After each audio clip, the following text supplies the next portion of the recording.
Hi friends, ఎంతో సింపుల్గా ఉండే కొబ్బరి శనగపప్పు కర్రీకి కావాల్సిన పదార్థాలు: పోపులు, శనగపప్పు, కొబ్బరి. గ్యాస్ మీద ప్యాన్ పెట్టుకొని అందులో ఆయిల్ పోసి ఆయిల్ హీట్ ఎక్కాక పోపు వేసుకోవాలి.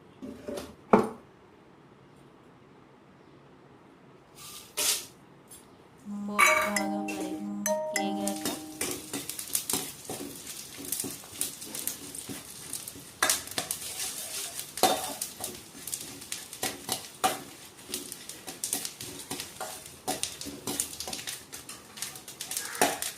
పోపు వేగిన తర్వాత కరివేపాకు వేసుకోవాలి. నా దగ్గర కరివేపాకు లేదు, అందుకని కొత్తిమీర వేసుకోవాలి.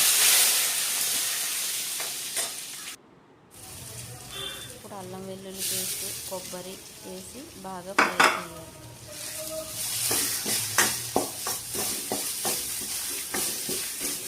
కొబ్బరి, అల్లం వెల్లుల్లి పేస్ట్ బాగా ఫ్రై అయిన తర్వాత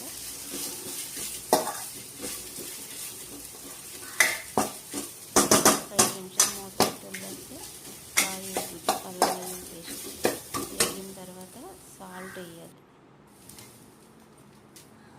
సాల్ట్ వేసిన తర్వాత శనగపప్పు వేసి బాగా ఫ్రై చేసుకోవాలి. కొబ్బరి, శనగపప్పు బాగా ఫ్రై అయిన తర్వాత 5 నిమిషాలు మూత పెట్టి వదిలేస్తే కొబ్బరి, శనగపప్పు బాగా ఫ్రై అవుతుంది.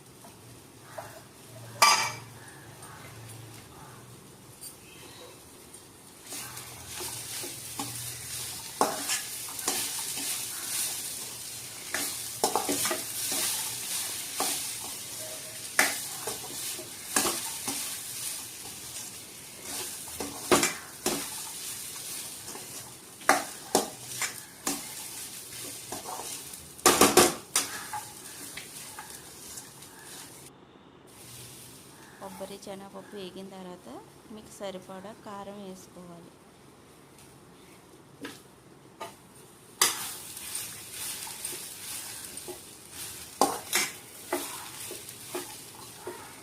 కారం కొబ్బరికి, శనగపప్పుకి బాగా పట్టేలా కలిపి ఒక 5 నిమిషాలు ఉంచితే కొబ్బరి శనగపప్పు కర్రీ రెడీ.